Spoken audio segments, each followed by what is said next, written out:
Hey there everyone, I'm your host for this new segment where we're going to be telling you all about all the meteorological events that you need to know, starting with today's subject, hurricanes!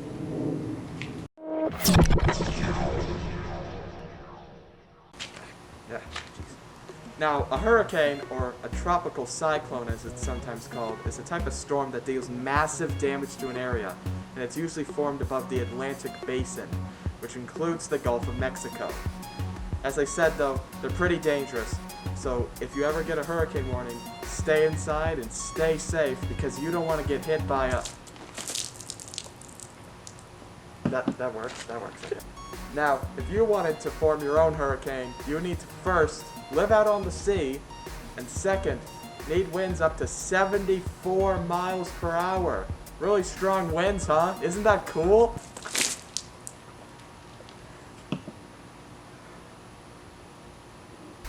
One last bit of important information before we go.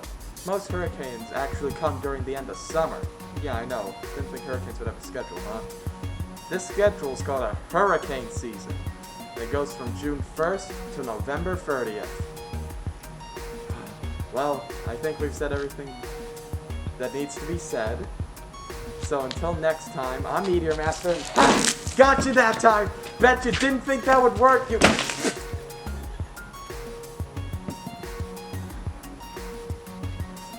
Stay chill.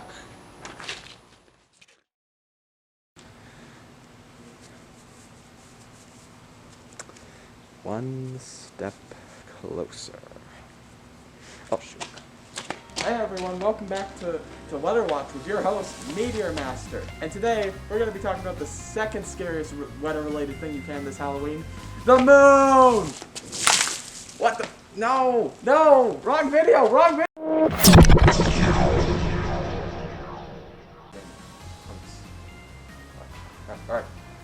Alright, now, I've brought in a special guest in the form of an old friend of mine.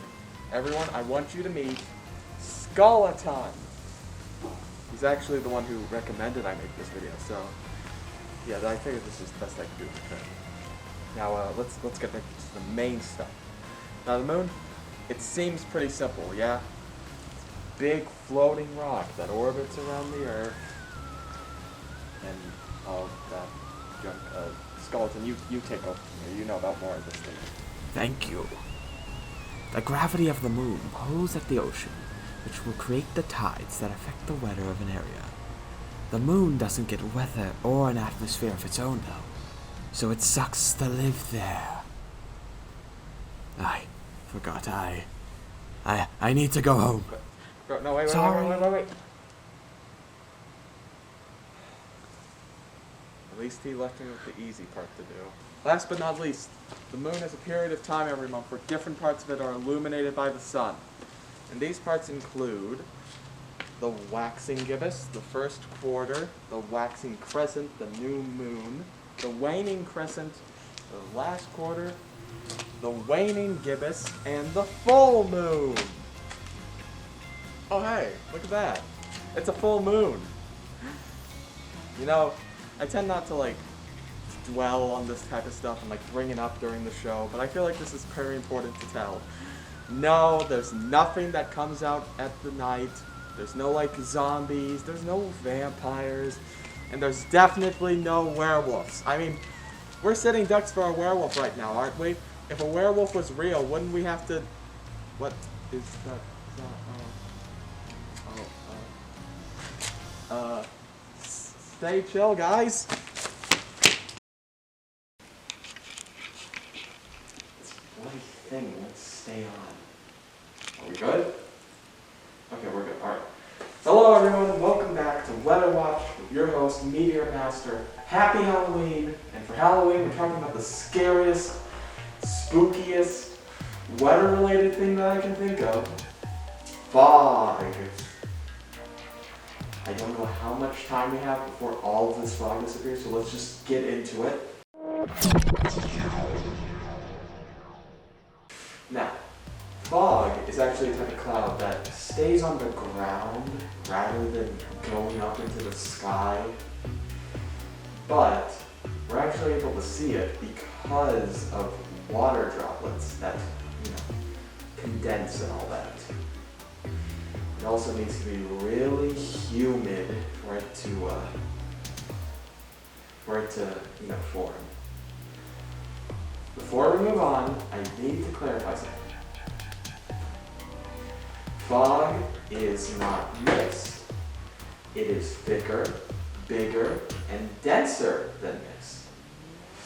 If I see anyone, anywhere, calling any type of fog mist, there will be consequences.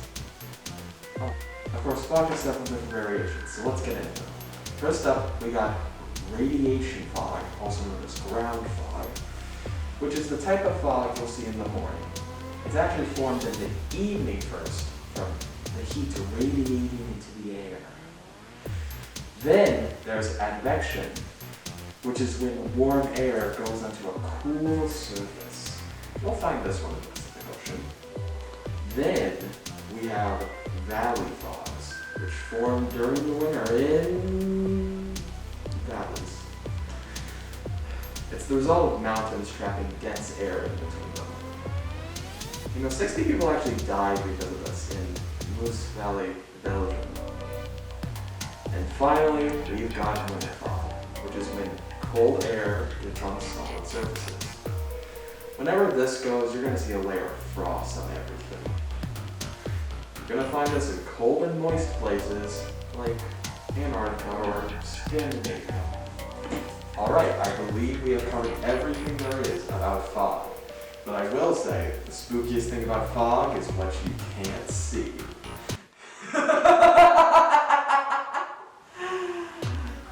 Anyway, this has been the Halloween episode of WeatherWatch.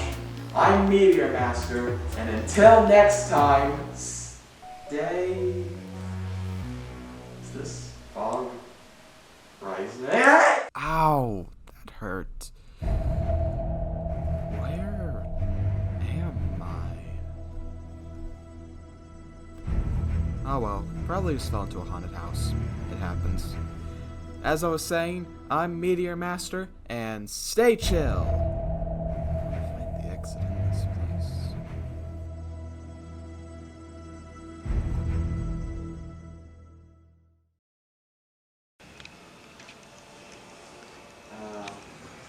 A classic. Hey, what are you doing here? Why are you here? It's our break day. Come on, man. I'm watching one of my favorite movies. Can't you get some other master to bother about this sort of thing? What do you mean all of them are busy too?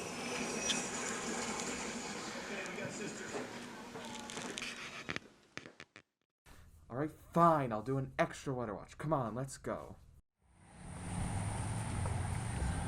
Hey, let's talk about tornadoes.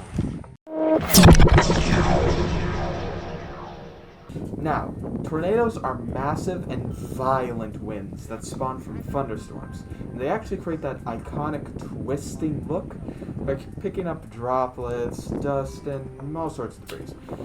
And unlike hurricanes, these guys show up across the entire world.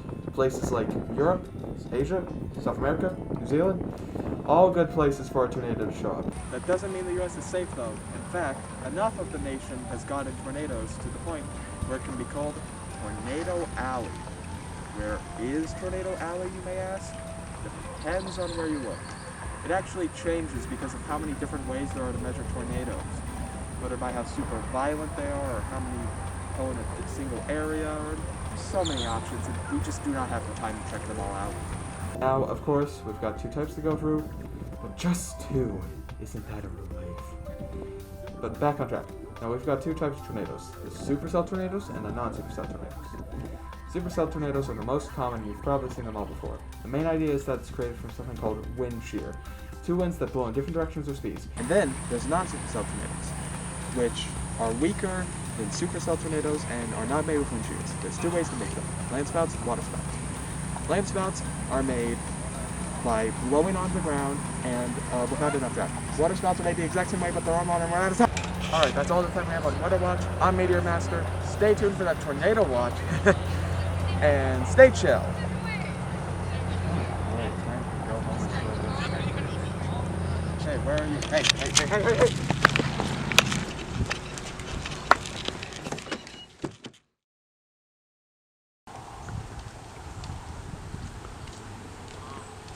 Oh, hey guys.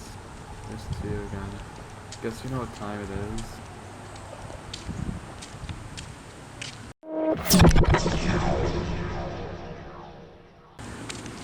I would have like set up a place and everything if I knew you guys were gonna be here, but let's just get into severe thunderstorms. Now, severe thunderstorms need to meet a certain criteria in order to be called a severe thunderstorm. They need to either have 1. Hail, or 2. Winds that go to 58 or more miles per hour. Yeah, that's crazy, right? Yeah. Now, we'll talk about hail later this year, but we can talk about the wind. The straight line winds come from microbursts, which are made from muggy 85 to 90 degree weather. They go in all directions, and they come from the bottom of the storm. You know those uprooted trees you see a lot after these types of storms pass through? Yeah, that's from them. Now, there's also another type of wind that we can talk about, tornadoes.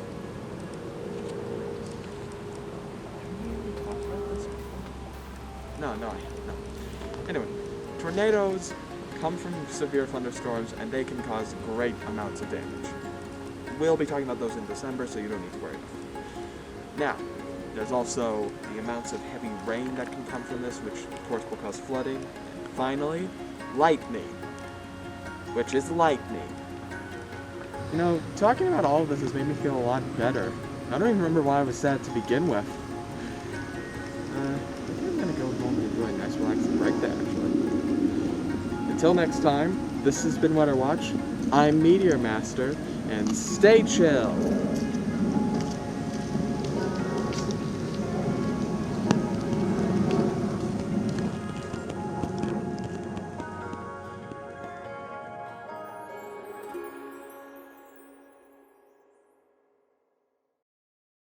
And after we're done here, we're going to try and use this as a way to get me into the control council. I mean, with the way these things are going, we've got to be getting close, right? Anyway, hey all, welcome back to WeatherWatch. I'm Meteor Master, and today we're going to be talking about a winter-related phenomena that I've wanted to talk about for a while. Hail! Anyway, yeah, let's talk about it. Now let's start basic.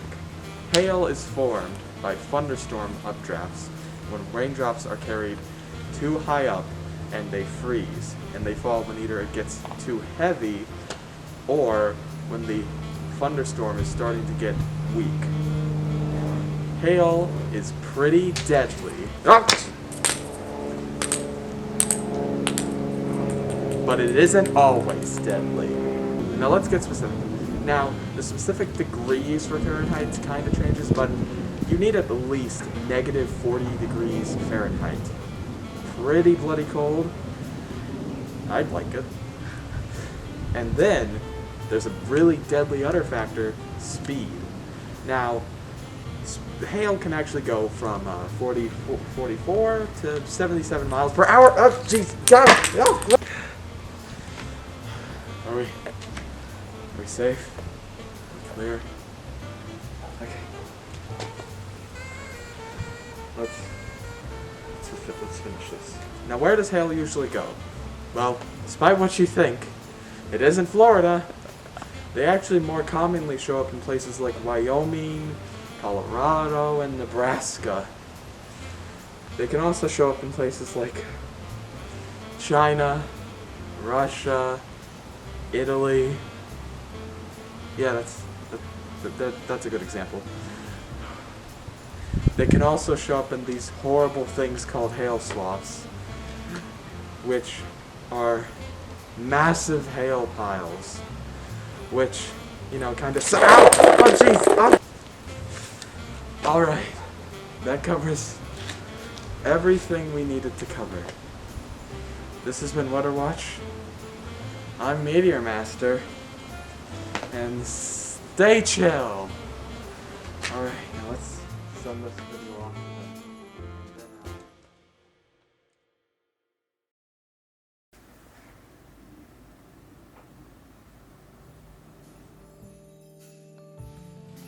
Gotcha. You fool. Dummy. You really thought I was going to be trapped in that blizzard, didn't you? Well, I'm not. Anyway, welcome to WeatherWatch, and we're going to be talking about blizzards today. Let's get into it. Now, to be a blizzard, like always, you're going to need to meet a few specific criteria. For one, you need to be snowing for 3 hours straight. And then, you need even more snow, like massive piles of snow, just to inconvenience people some more. Finally, you're going to need 35-mile-per-hour winds. Boy. Blizzards also obscure vision, making it hard to see something even a quarter of a mile away. All of these mash up together to make blizzards a deadly and terrifying force of nature that will either give you frostbite or hypothermia.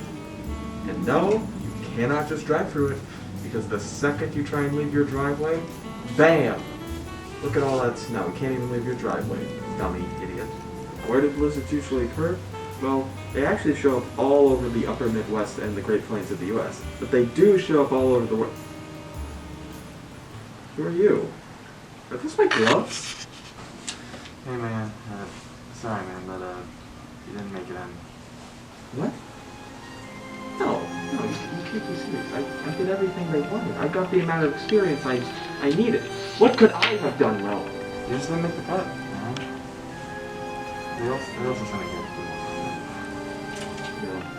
No, you can't be serious. No.